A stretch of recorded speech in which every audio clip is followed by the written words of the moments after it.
Cuando papá murió, mamá dijo que era hora de que me fuera de la casa porque ella heredó todas las propiedades de papá, y yo no era familia. Papá solo me dejó su viejo taller de carpintería. Cuando abrí el taller después de unos meses, lo que descubrí cambió todo. Hola. Gracias por su continuo apoyo. Esto significa mucho para nosotros. Si disfrutan las historias que compartimos, suscríbanse a este canal. Sería genial si pudieran dejar un comentario sobre la ciudad desde donde nos están viendo. Podríamos mencionarles en nuestra próxima historia. La mención especial de hoy es para Dan Walter de Milton Keynes, Reino Unido. Nos alegra que disfruten nuestras historias. Ahora, vamos a sumergirnos en los detalles de la historia de hoy. Me quedé ahí parado en la sala de estar, la misma donde papá me enseñó a lijar una tabla suavemente cuando tenía 8 años, y vi a mamá destrozar mi mundo. Era el día de su funeral y el aire se sentía pesado, no de dolor, sino de algo más frío. Ella no lloró, ni una sola vez. Sus labios eran una línea delgada, sus ojos grises, penetrantes, mientras ajustaba el chal negro sobre sus hombros. La casa estaba silenciosa, demasiado silenciosa, como si supiera lo que se avecinaba. Acababa de cumplir 28 años, todavía conmocionado por su pérdida, y ella eligió ese momento para dar el golpe. Elías, dijo con voz apagada, tu padre me dejó todo, la casa, los ahorros, la tierra, todo es mío ahora. Hizo una pausa, dejando que se asimilara. Te quedas con el taller. Eso es todo. La miré parpadeando. ¿El taller? ¿Eso era todo lo que él quería que tuviera? Ella no se inmutó. Es más que suficiente. Empaca tus cosas, quiero que te vayas la próxima semana. Abrí la boca para discutir, pero ella se dio la vuelta, jugueteando con una pila de tarjetas de condolencias sobre la mesa de café. Mi pecho se oprimió. Mamá Clara, ¿por qué? Soy tu hijo, somos familia. Se quedó paralizada, de espaldas a mí. Luego lentamente se volvió hacia mí de nuevo. Su mirada cortaba más profundo que cualquier palabra. No eres familia, dijo, cada sílaba deliberada. En realidad no. Me golpeó como un puñetazo, no familia. Había crecido en esta casa. Había pasado años al lado de papá en ese taller, aprendiendo a medir 2 veces y cortar una. Había cargado su ataúd esa mañana. Mis manos todavía estaban doloridas por el peso, y ella estaba allí parada diciéndome que no pertenecía. Quería gritar, exigir respuestas, pero mi garganta se cerró. Todo lo que logré fue asentir antes de salir tambaleándome por la puerta. El taller estaba a 10 minutos a pie, escondido detrás de una hilera de robles caídos en las afueras de la ciudad. No había estado allí desde que papá se enfermó, y se notaba. Las ventanas estaban sucias. La puerta crujía como si estuviera rogando que la dejaran cerrada. El letrero, Carpintería Hammond, colgaba torcido sobre la entrada. El nombre de papá, no el mío. Entré empujando la puerta. El zumbido familiar de sus herramientas fue reemplazado por el silencio. Mi bolsa de lona golpeó el suelo con un ruido sordo. Esto era todo. Mi herencia, un cobertizo polvoriento lleno de recuerdos y óxido. No dormí esa primera noche. Me senté en un viejo taburete, mirando el banco de trabajo donde papá solía silbar mientras cepillaba. Había sido un hombre grande, de hombros anchos y manos callosas, siempre sonriendo cuando me atrapaba escondiendo a Serrín en mis bolsillos. Eres un creador, Elías, decía. Confía en tus manos. Ahora se había ido, y mamá Clara me había convertido en un extraño.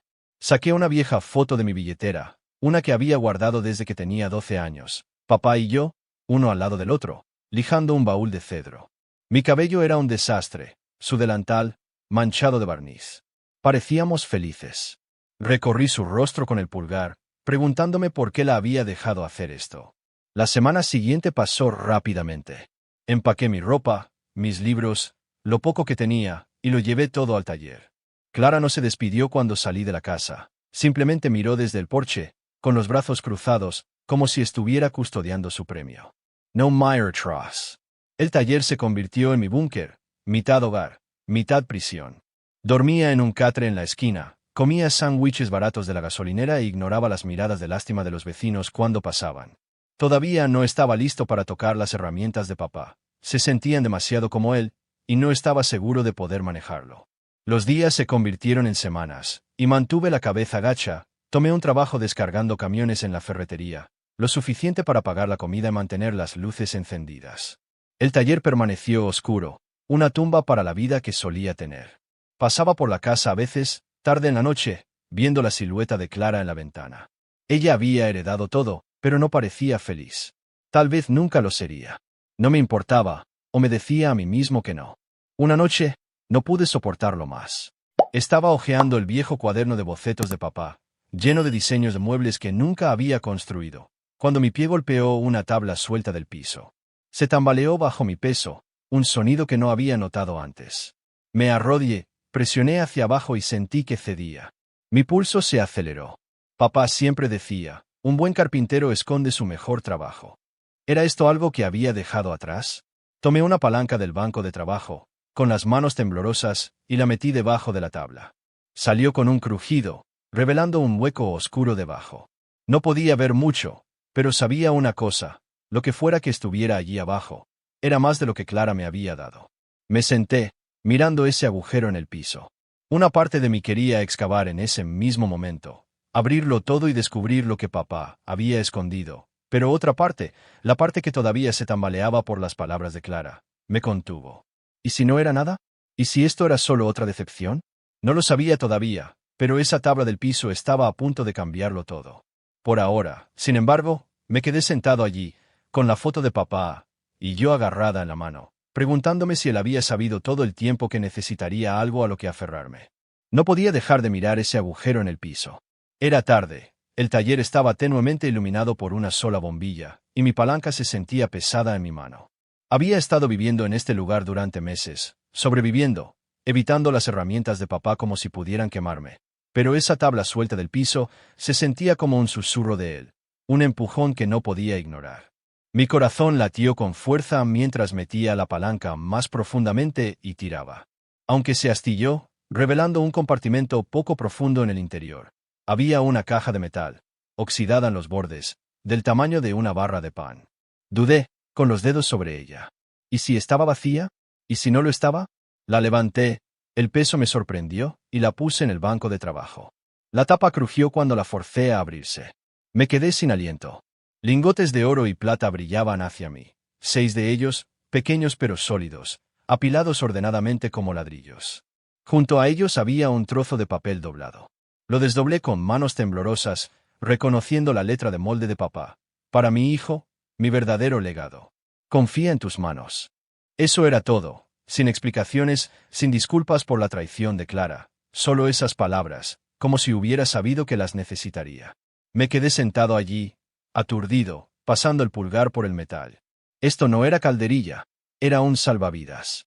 Meses descargando camiones por centavos, comiendo pan duro, durmiendo en un catre que crujía con cada movimiento. Y aquí estaba papá, extendiendo la mano desde la tumba para levantarme. No lloré, pero mis ojos ardían. Clara tenía la casa, la tierra, todo por lo que había luchado, y él todavía había encontrado una manera de darme algo que ella no podía tocar. A la mañana siguiente, llevé un lingote a un tipo que conocía, Pi, que dirigía una casa de empeño a 2 pueblos de distancia. Lo miró a través de una lupa, murmurando sobre la pureza y el peso, y luego deslizó una pila de efectivo por el mostrador. 3.000, dijo. Sin preguntas. No regateé. Ese dinero era un martillo en mi bolsillo, listo para reconstruir lo que Clara había destrozado. Pagué la factura de la luz, compré una cerradura nueva para la puerta del taller y comencé a limpiar el lugar. El polvo volaba mientras barría, y por primera vez en meses, toqué las herramientas de papá, su cepillo, sus cinceles, su sierra. Se sentían vivas de nuevo. No le conté a nadie sobre el hallazgo, ni a Pete, ni a los chicos de la ferretería, a nadie. La voz de Clara todavía resonaba en mi cabeza. No eres familia, y no iba a darle una razón para venir a husmear. En cambio, me puse a trabajar. Lijé el banco de trabajo, arreglé el techo con goteras y colgué un letrero afuera. Muebles a medida Elías Hammond. El nombre de papá todavía estaba en el letrero viejo, pero este era mío. Dibujé diseños por la noche, cosas sencillas, mesas, sillas, estantes, cosas que podía vender rápido. Mis manos se movían como si recordaran lo que mi cabeza había olvidado. Se corrió la voz rápidamente. Una señora de la iglesia encargó una mecedora. Luego, un tipo de la calle quería una mesa de café. Trabajaba hasta tarde, el aserrín se acumulaba. El zumbido de la sierra de cinta ahogaba el silencio que solía ahogarme.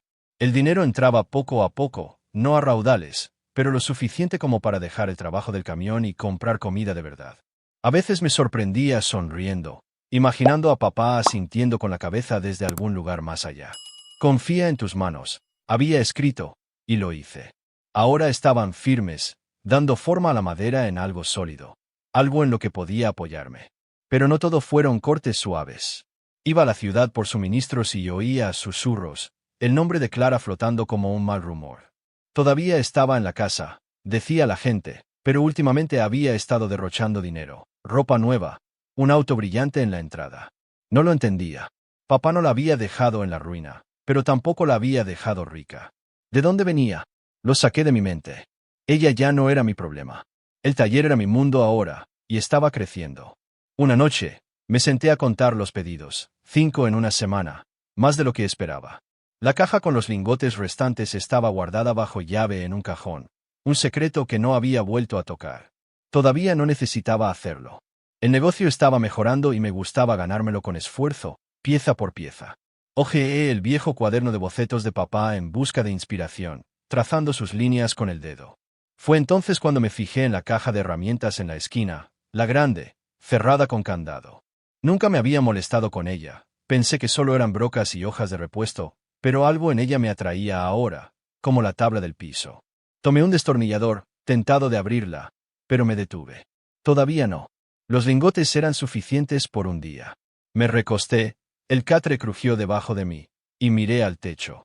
El taller ya no era solo un cobertizo, era un pulso, un latido que había revivido. Clara podía quedarse con su casa, su tierra, su victoria. Yo tenía esto, y tenía las palabras de papá grabadas en mí como una marca. Confía en tus manos. Me habían llevado hasta aquí, y tenía la sensación de que todavía no habían terminado. Lo que no sabía, lo que no podía haber adivinado, era lo pronto que la sombra de Clara volvería a aparecer, amenazando con deshacerlo todo. El negocio iba bien, mejor de lo que me atrevía a esperar. El taller zumbaba con los pedidos. Mis manos se movían rápidamente sobre roble y cerezo, convirtiendo tablas sin procesar en piezas por las que la gente se peleaba. Me haría un nombre en la ciudad, no solo como el hijo de Hammond, sino como Elías, el tipo que podía fabricar una mesa lo suficientemente resistente para toda la vida. El dinero se acumulaba lenta pero constantemente, y no toqué los lingotes guardados en ese cajón. Quería ganarme esto, demostrarle a Clara que estaba equivocada con cada clavo que clavaba. Me había repudiado, me había llamado nada, pero aquí estaba yo, más alto que nunca, hasta que apareció. Era un jueves, al final de la tarde. El sol entraba por las ventanas del taller.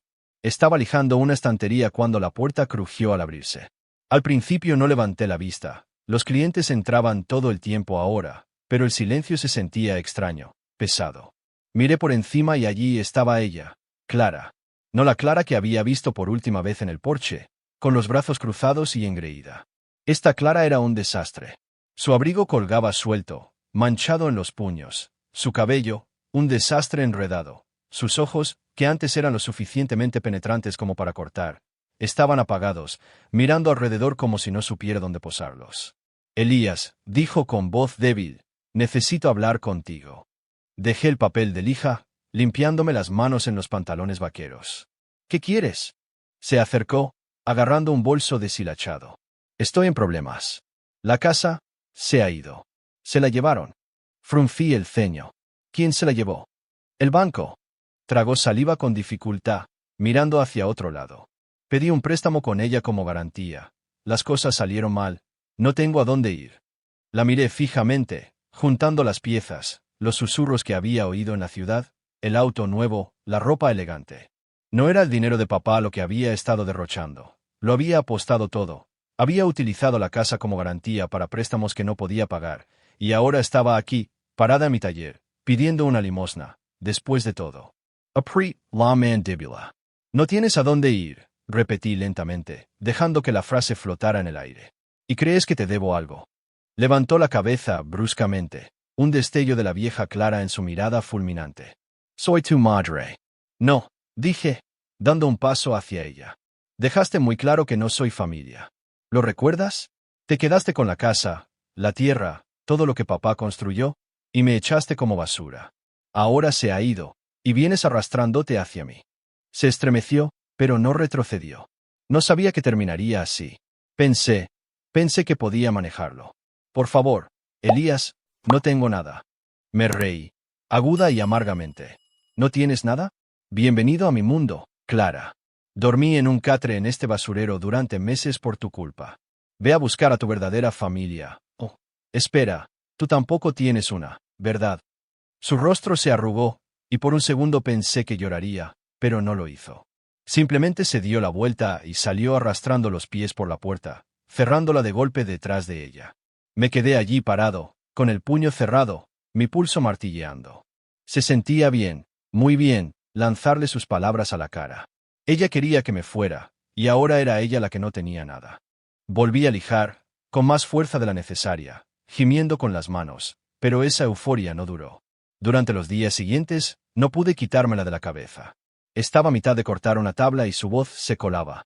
No tengo a dónde ir. Me decía a mí mismo que se lo merecía. Ella misma se había cavado su propia tumba. Sin embargo, cada vez que pasaba por el restaurante o la gasolinera, oía fragmentos. Vieron a Clara durmiendo en su auto. Clara pidiendo limosna afuera del mercado. Clara con aspecto de no haber comido en días.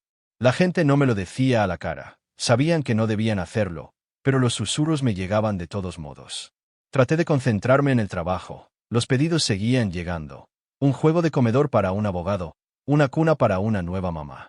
El taller era mi fortaleza, mi prueba de que no la necesitaba. Incluso había empezado a bosquejar proyectos más grandes. Armarios, un armazón de cama, cosas de las que papá se habría sentido orgulloso. Pero por la noche, cuando las herramientas se callaban, me sentaba en ese catre y me preguntaba, ¿cómo lo había perdido todo tan rápido? ¿En qué tipo de lío se había metido? ¿Y por qué me importaba? Una noche, estaba cerrando cuando Jaque, un tipo que conocía de la ferretería, se detuvo en su camioneta. Vi a tu mamá hoy, dijo, casualmente, como si nada. Está durmiendo en el viejo terreno del molino. Se ve mal, hombre. Me encogí de hombros. No es mi problema. Él asintió, pero sus ojos se detuvieron en mí. Solo pensé que querría saberlo. No respondí. Se fue, y me quedé allí parado, con las llaves clavándose en la palma de mi mano. Mal. Esa palabra se me quedó grabada. La imaginé a ella, la orgullosa y fría Clara, acurrucada en un estacionamiento, y algo se retorció en mis entrañas. No lástima, todavía no, pero algo parecido. Volví adentro, saqué el cuaderno de bocetos de papá y lo hojeé, tratando de ahogarla. Fue entonces cuando volví a mirar la caja de herramientas cerrada con llave. Había estado allí desde los lingotes, un misterio que había esquivado. La caída de Clara, las palabras de Jaque sobre ella en el terreno del molino, todo se arremolinaba, empujándome hacia ella. Tomé un destornillador, con las manos firmes por meses de tallar, y abrí la cerradura. La tapa se abrió de golpe con un ruido metálico. Adentro no había herramientas ni chatarra, como había imaginado. Eran papeles, cartas dobladas, algunas fotos y un sobre amarillento con mi nombre escrito. Saqué el sobre primero. Mis entrañas se retorcían mientras lo abría. Papeles de adopción. Mis papeles de adopción. Escaneé las líneas. Elias Carter, nacido de Mary y Daniel Carter, huérfano a los 6 meses después de un accidente automovilístico, acogido por Thomas y Clara Hammond. La firma de papá estaba allí, audaz y segura, pero la de Clara era temblorosa, como si hubiera dudado. Dejé caer los papeles, mi respiración entrecortada. Adopted. No era su sangre. Luego vinieron las fotos. Yo de bebé, regordete y sonriente, sostenido por papá en el taller. Otra de mis padres biológicos, una pareja joven con sonrisas cansadas, un extraño colgante colgando del cuello de la mujer. Luego las cartas, una pila de ellas, todas escritas por papá. Leí la primera, fechada un año después de que me acogieron. Clara está luchando, escribió. Ella no quería esto, pero no podía dejarlo. Ahora es mío. Otra, años después, es fría con él. Lo veo. Hello correcto. La última fue la que más me impactó, garabateada cuando tenía 10 años. Ella nunca lo amará como yo. Le daré lo que ella no le dará. Metí las cartas de nuevo en la caja, con la cabeza dando vueltas. Papá me había elegido, Clara no. Todos esos años, sus miradas penetrantes, sus palabras cortantes, no eran solo su naturaleza. Me había resentido desde el principio, un niño impuesto por un hombre al que no podía decirle que no. ¿Y papá? Él lo sabía. Había escondido los lingotes. Había guardado este secreto bajo llave, apostando a que lo encontraría cuando más lo necesitara. No era un Hammond de sangre, pero era su hijo. La frase de Clara, no eres familia, No era una mentira. Era su verdad, no la de él. Caminé por el taller. La silla se burlaba de mí desde la esquina. ¿Quién era yo ahora? Elias Hammond, el carpintero, Elias Carter, el huérfano. Había construido esta vida pensando que pertenecía, pero era un castillo de naipes, y Clara lo había derribado mucho antes de perder el real. Volví a tomar la foto del colgante, mirándola con atención. El diseño, espirales alrededor de una piedra, me resultaba familiar, como algo que había visto en uno de los lingotes. ¿Había algo más en esto? No lo sabía, y en ese momento, no me importaba. Los papeles de adopción ardían con más fuerza en mi mente. No pude dormir esa noche. Me senté en el catre, repasando todo, el rechazo de Clara, el amor silencioso de papá, la forma en que se había parado en mi taller rogando. La odiaba más ahora, sabiendo que nunca me había querido, pero también me odiaba a mí mismo por seguir sintiendo ese nudo en el pecho cuando pensaba en ella sola ahí fuera. Había perdido la casa porque la había apostado, claro, pero me había perdido a mí porque nunca me había reclamado. No le debía nada, absolutamente nada, pero su sombra seguía creciendo. Por la mañana, estaba hecho un desastre, pero el trabajo no esperaba. Me lancé al trabajo del armario, martillando con más fuerza de la necesaria. El ruido ahogaba las preguntas, pero no la culpa. La voz de Hacker resonaba. Se ve mal. Hombre, y me preguntaba cuánto había empeorado. Podría haberme alejado limpiamente, dejarla pudrirse en la cama que se había hecho, pero las palabras de papá de las cartas se me quedaron grabadas. Haré lo correcto. Se refería a mí, no a ella, pero no podía quitarme de encima la sensación de que él querría que yo fuera mejor que ella, más grande que ella. Terminé el armario tarde, lo entregué y me guardé el dinero. De regreso, pasé por el terreno del molino, no me detuve, solo aminoré la marcha lo suficiente como para echar un vistazo. No había señales de ella. Tal vez se había mudado, tal vez no. Llegué al taller, cerré la puerta con llave y volví a mirar la caja de herramientas. La verdad había salido a la luz ahora, aguda y dentada, y cortaba en ambos sentidos. Clara había caído, pero yo era el que se tambaleaba, tratando de averiguar quién sería cuando el polvo se asentara. El taller era mi reino ahora, pero no se sentía como una victoria. Los pedidos se acumulaban, aparadores, escritorios, un columpio de porche para una pareja de ancianos calle abajo, y trabajaba como una máquina, con las manos firmes y la mente hecha un lío.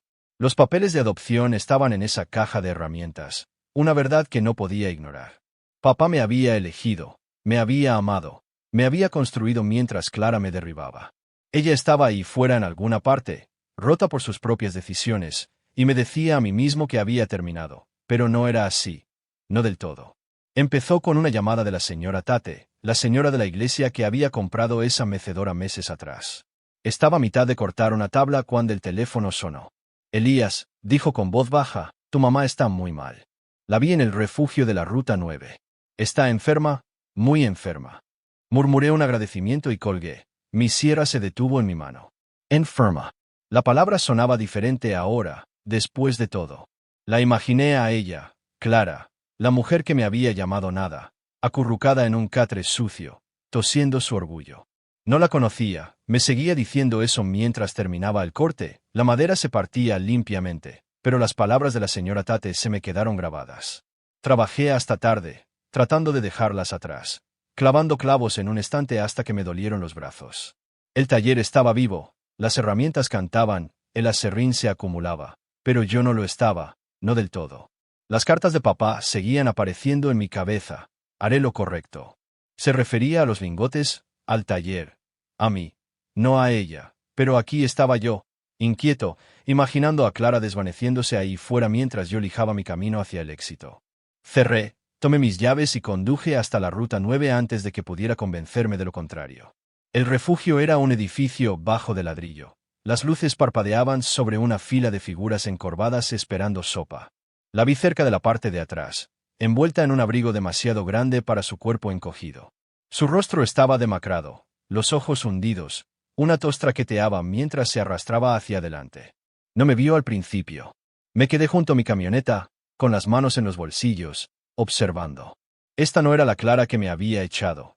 Esa mujer se había ido, reemplazada por la cáscara de lo que casi me fui en ese mismo instante. Casi. Pero giró la cabeza y sus ojos se encontraron con los míos. Se quedó paralizada. El tazón de sopa temblaba en sus manos. Caminé hacia ella lentamente. Mis botas sonaban fuerte en la grava.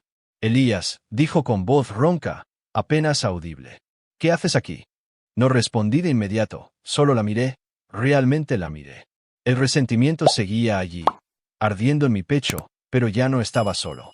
Algo más se agitaba, algo que papá había plantado.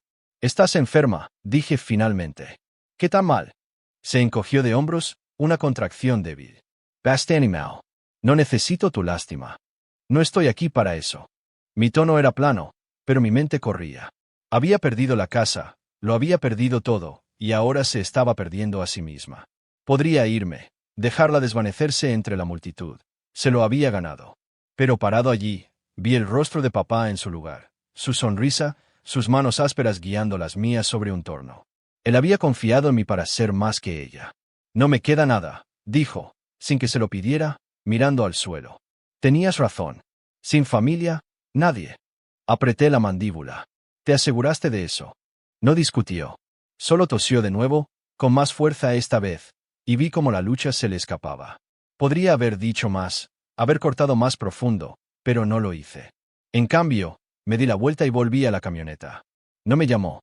Me fui. Su sombra se encogía en el espejo retrovisor, y me dije a mí mismo que eso era todo. Cierre, terminado. No lo fue. 2 días después, llamé a un tipo que conocía, un propietario con un apartamento barato en las afueras de la ciudad. Necesito un lugar para alguien, dije. Sin preguntas. Cubriré el primer año. No preguntó quién, solo tomó el dinero que le transferí. Le di el nombre de Clara a través de un tercero, un voluntario de la iglesia, para que ella nunca pudiera rastrearlo hasta mí. La sacaron del refugio, le dieron una cama y un techo. No la visité, no la revisé, no quería su gratitud, si es que le quedaba alguna. De vuelta en el taller, saqué una losa de nogal que había estado guardando. Dibujé una silla, no para un cliente, sino para mí. Simple, resistente, con líneas limpias. Trabajé despacio, dejando que mis manos encontraran el ritmo que papá me había enseñado. La adopción, la caída de Clara, los lingotes, todo se agitaba mientras tallaba, pero la madera se mantenía firme. Las horas se convirtieron en días, y cuando terminé, la puse junto al banco de trabajo, me senté en ella.